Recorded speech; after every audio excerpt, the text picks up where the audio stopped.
अस्सलाम वालेकुम नाजरीन, मैं हूं Amreen Asghar, your sports analyst and you're watching digital magazine. PSL का ज़माना है, सब कुछ सिर्फ हम ही ने आपको बताना है। तो आइए करते हैं प्रोग्राम का बाकायदा आगाज़ पीएसएल स्पोर्ट्स राउंड अप से। 6 टीमें, 1 ट्रॉफी, इन 6 टीमों को मेरी तरफ से एक अच्छा सा शेर। मंजिल से बढ़कर तू मंजिल तलाश कर, मंजिल से आगे बढ़कर तू मंजिल तलाश कर, मिल जाए तुझको दरिया तो समंदर तलाश कर। ये शेर मैं डेडिकेट करना चाहूँगी जिनको मैं बहुत कंप्लेनिंग में ले रही थी, बाबर आजम को। जी जनाब, कल था क़ज़ाफ़ी स्टेडियम लाहौर में एक ज़बरदस्त सनसनीखेज़ मुकाबला। सबके दिल परेशान थे कि आखिर होने क्या वाला है। एक वो टीम थी जो कई बार ट्रॉफ़ी जीत चुकी है पीएसएल की, और दूसरी टीम थी जो डाउनफॉल का शिकार थी। जी, इन सारी चीज़ों को की तफसील जानेंगे आबिद ज़ैदी साहब से। Again a renovated personality, Abid Zaidi. अस्सलाम वालेकुम सर। जी वालेकुम सलाम। जी सर, कल के मैच के लिए क्या कहेंगे? कल के मैच के लिए मैं यही कहूँगा कि मैंने कहा था कि पेशावर ज़ल्मी और अपसेट कर सकती है जी, और वो उसने देखें इस्लामाबाद यूनाइटेड को हराया। बिल्कुल। और बाबर आजम ने पूरी मेहनत करी, 50 भी बनाई अपनी। एग्जैक्टली। और उसने अपना एक कमबैक दिया। जी जी। हालांकि हम रिजवान और इन दोनों को ही क्रिटिसाइज करने की कोशिश कर रहे थे। बिल्कुल। क्रिटिसाइज का मतलब ये नहीं होता, एक गुड वे में हम करते हैं कि यार आप लोग अपने आप को भाई परफॉर्म तो करो। आप क्योंकि पब्लिक फिगर हो गए हो ना, अब हमारी भी बात तो सुनो। असल में हम उनसे एक्सपेक्टेशंस बहुत लगा लेते हैं और हम बिल्कुल मतलब हम ये सोचते नहीं है कि इनके साथ ये भी हो सकता है। तो कल जो जिस तरह स्टार्टअप हुआ इस्लामाबाद यूनाइटेड ने, हाँ इस्लामाबाद यूनाइटेड ने वो एक्सपेक्टेशन से नहीं करा, सिर्फ साहबजादा ने कुछ रन्स बनाए, बाकी फिर टीम एकदम से जो है वो आउट होना शुरू हुई और एंड में 144 कोई बहुत बड़ा टारगेट नहीं था, लेकिन 143। जी 143। लेकिन ये है कि मुझे ऐसा लग रहा था कि शायद पेशावर ज़ल्मी के लिए ये बड़ा टारगेट हो। जी जी। लेकिन वो उन्होंने उसके बरक्स काम किया और मैच को विन करा। इसमें कोई शक नहीं है कि कल अगर आप देखें स्ट्रेटेजी वाइज तो उनकी स्ट्रेटेजी पेशावर की बहुत अच्छी थी। अब जब साहबजादा फरहान आए हैं और उनके साथ एक कैलन मेयर्स के नाम से जी। एक और इनका ओपनर था, तो ये मतलब उस टाइम तो हमें लग रहा था कि मतलब बहुत लेकिन ये ओपनर्स ही अपना काम कर गए थे। सही। लेकिन डाउनफॉल का फिर भी टीम शिकार नजर आ रही थी। और जब आप पावर प्ले का नाम लेते हैं, you already discuss power play, तो उसके अंदर इन्होंने पावर प्ले के अंदर 50 रन ऑलरेडी कंप्लीट कर चुके थे। तो वो नीचे आने वालों के लिए थोड़ा सा लेकिन ये पावर प्ले के लिहाज से 50 रन भी बहुत बड़ी कोई अचीवमेंट नहीं थी।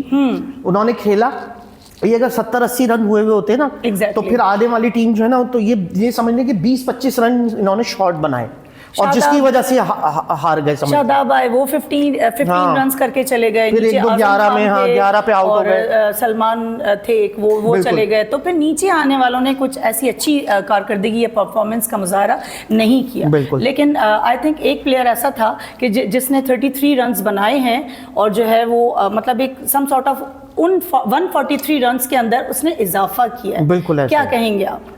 देखिए, बात यह है कि ओपनर आउट हो गए और फिर जब उसके पास कुछ चांस नहीं था, टीम बराबर में दूसरे जो खिलाड़ी वो आउट होते चले जा रहे थे, तो वो बस समझ लेंगे सपोर्टिंग किरदार अदा किया और फिर भी समझ लेंगे टारगेट को इतना ले गया। बिल्कुल। कि थोड़ा सा फाइटिंग टोटल था कि लड़ाई कर सकते हैं, खेल सकते हैं। लेकिन as you told me before के जब बाबर आ गए और जब इन्होंने आके और जिस तरह 16.4 ओवर के अंदर मैच को खत्म कर दिया, तो वो ऐसा लग रहा था कि ये कोई ऐसा टारगेट नहीं था, ये बिल्कुल बच्चों वाला टारगेट दिया था। बाबर ने इसमें कोई शक नहीं कि बहुत मेहनत की है दोबारा से अचीवमेंट, एक नई अचीवमेंट हासिल करने के लिए।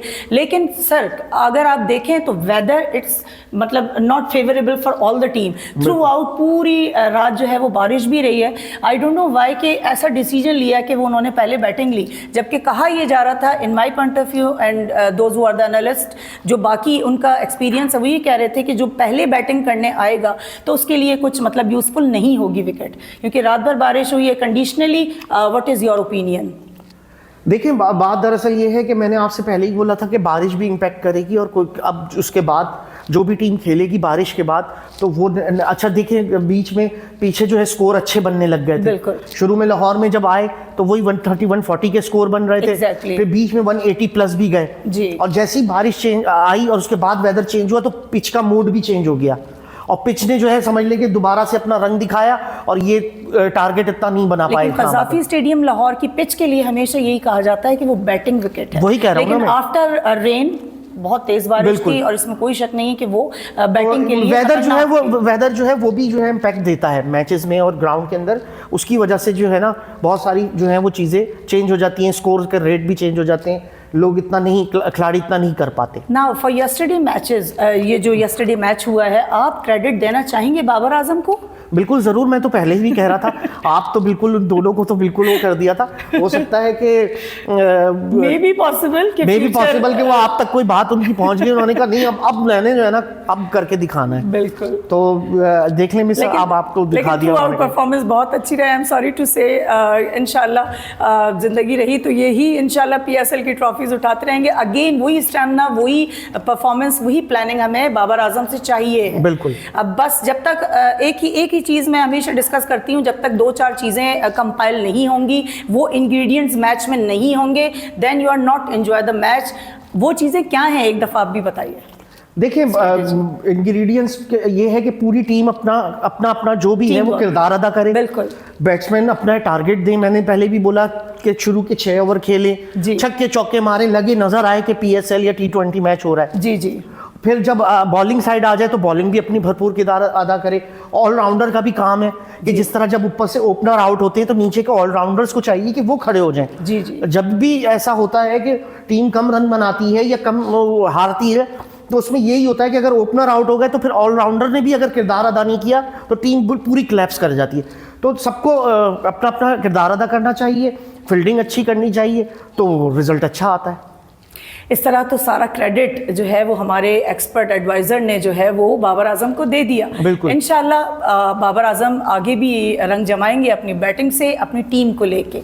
Again captain of the ship, no doubt बहुत बर्डन होता है, बहुत पूरी टीम बर्डनाइज होती है, लेकिन उनको एक जगह गैदर करना और उनको like some sort of strategy, planning, performance, these are the element, उससे हम मैच जीत सकते हैं। हाँ, एक बहुत बड़ा डाउनफॉल हुआ है जो इस्लामाबाद यूनाइटेड के लिए था। यूनाइटेड कहीं मुझे यूनाइटेड नजर नहीं आई। Again the second match, those who lose, आप क्या कहेंगे?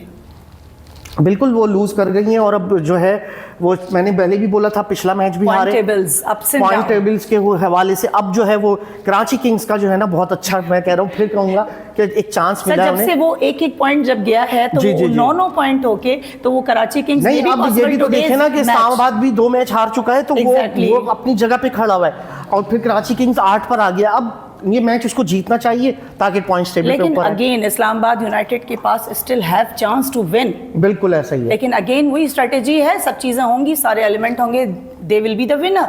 हो सकता है, मैं यही कहती हूँ हमेशा कि ये सारी टीमें हमारी हैं, एक ट्रॉफी है, इतने सारे प्लेयर हैं और सारे कंपाइल हुए हुए हैं। हमारी दुआएं, हमारा प्यार हमेशा पीएसएल के साथ है, वो चाहे 10 हो, 11 हो या 12 हो, वट एवर।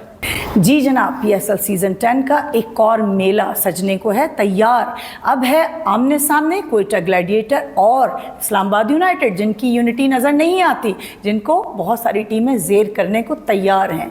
आज का 23वां मैच क़ज़ाफ़ी स्टेडियम लाहौर में खेला जा रहा है। आइए, अगेन सुपरविजन ऑफ आबिद। जी सर, क्या कहेंगे प्रेडिक्शन में? जी बिल्कुल, अब बात यह है कि 2 मुसलसल हार हो चुकी है इस्लामाबाद की और जिस तरह कोयटा कर रहे हैं, और ख़ास तौर पे मैं विविन रिचर्ड साहब को करूंगा बिल्कुल कि जिस तरह की वो कोचिंग करके कोयटा को नीचे से लेकर आए हैं जी, तो जाहिर बात है कि उन्हीं की मतलब कोचिंग में और उसी में फिर जो लड़का नया है ये सऊद शकील जो है एज अ कैप्टन, ये भी एक आजमाइश उसकी हो रही है और वो अपने आप को भरपूर दिखा रहा है। आपकी बात रोकूंगी और आप मुझे ये बताइए कि how he gathered the stamina, how he gathered the strengthen, इसने कैसे इतनी ज्यादा अपने आप को, अपनी टीम को बूस्ट अप कर लिया है? देखिए, मैंने आपको बताया है ना कि इनके पीछे जो हाथ है वो एक वेस्ट इंडीज के बहुत जबरदस्त मायानाज बिल्कुल प्लेयर हैं जो इनकी जो है वो कोच कर रहे हैं, लेजेंडरी हैं विविन रिचर्ड। उन्होंने, मैं देख रहा था जब शुरू के मैचेस कोयटा हार रहा था तो बहुत परेशान ड्रेसिंग रूम में नजर आते थे। सर, मोरल तो सबका डाउन होता है। बिल्कुल लेकिन उन्होंने फिर बैकअप दिया और अब देखें ना कि आज वो 9 पॉइंट से, कि अगर आज उन्होंने इस्लामाबाद को हरा दिया कोयटा ने तो कोयटा टॉप पे चली जाएगी। यहाँ ये कहना गलत नहीं होगा कि कोयटा ग्लैडिएटर लंबी रेस का घोड़ा नजर आता है। बिल्कुल अगेन आप बताइए, बड़ा स्लो चला है। बिल्कुल बड़ा स्लो चला है और अब बिल्कुल ऐसे पॉइंट पे आ गया है कि जब हमारे पास अब सिर्फ 8 मैचेस रह गए टोटल 5 टीमों। अगर सपोज आज अगर मैच हार जाता है आपका यूनाइटेड, तो देन क्या हो सकता है सर? पॉइंट टेबल का क्या होगा? पॉइंट टेबल का मैंने बता तो दिया आपको सिंपल आप सी एक दफा और बताइए। कि 9 के बाद अगर 9 पॉइंट्स हैं इसके, अगर आज हार जाता है इस्लामाबाद तो ऑब्वियसली वो बिल्कुल 11 पॉइंट्स ले लेगा। जी, ये सारी प्रेडिक्शंस आपको सिर्फ यहाँ मिलेंगी, हमारे फ्लोर पे मिलेंगी, और आबिद जैदी साहब जैसी प्रेडिक्शन तो हो ही नहीं सकती। So please keep watching our channel. जी जनाब, PSL सीजन 10 की अहम मालूमात जानने के लिए देखते रहिए PSL sports round up and keep watching our channel digital magazine and don't forget to like, subscribe, share and press the bell icon. जी, अब एक नए प्रोग्राम के साथ कल आपसे मुलाकात होगी। आप देखिए points table. Thank you so much and stay blessed. Keep smiling. Love you.